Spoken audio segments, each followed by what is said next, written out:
Hi.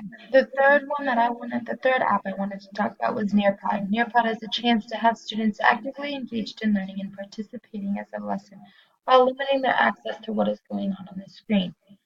A couple of the standards that I thought I covered would be advocate for equitable access to educational technology, digital content, and learning opportunities to meet diverse needs of all students.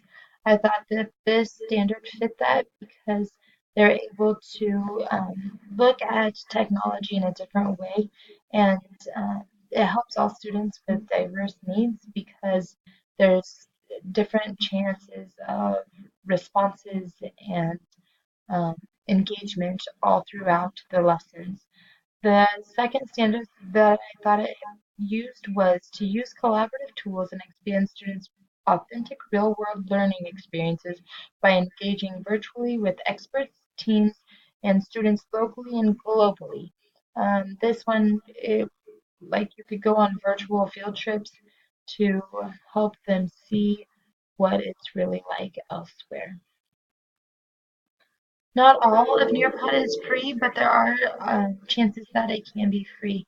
Whenever you're going to Nearpod, to set it up, it's really simple. They just have a code, so it makes it really easy on teachers.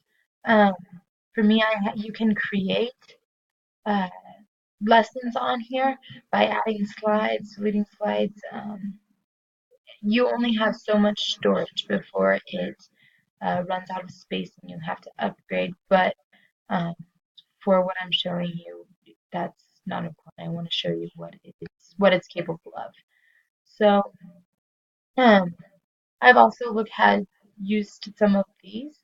Uh, you can do student paced lessons if you wanted to do it in the center, or you could do live lessons. This controls what's on their screen. Then they would enter this code. Um, Once they've entered that code, they should be able to see what you have on your screen as well. Um, But when you're going through it, you can see that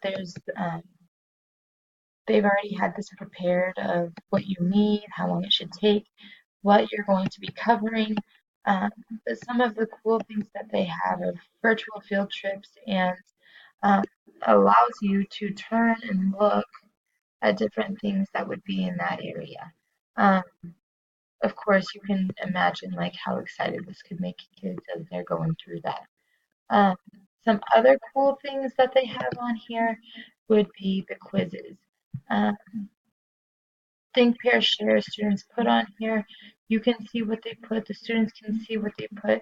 You're able to switch from teacher view and student view up here in this corner, which helps you see how students are answering when it comes to actual like quizzes that have um, true answers.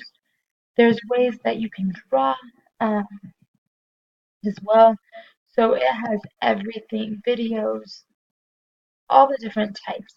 You can have it to where the videos would play on this device only or on all devices, depending on where you wanted their focus. Um, so, and then as you continue, like uh, like I said, there's just different ways. And then if you're in teacher view, you can see the student's name and whether they got it correct or incorrect.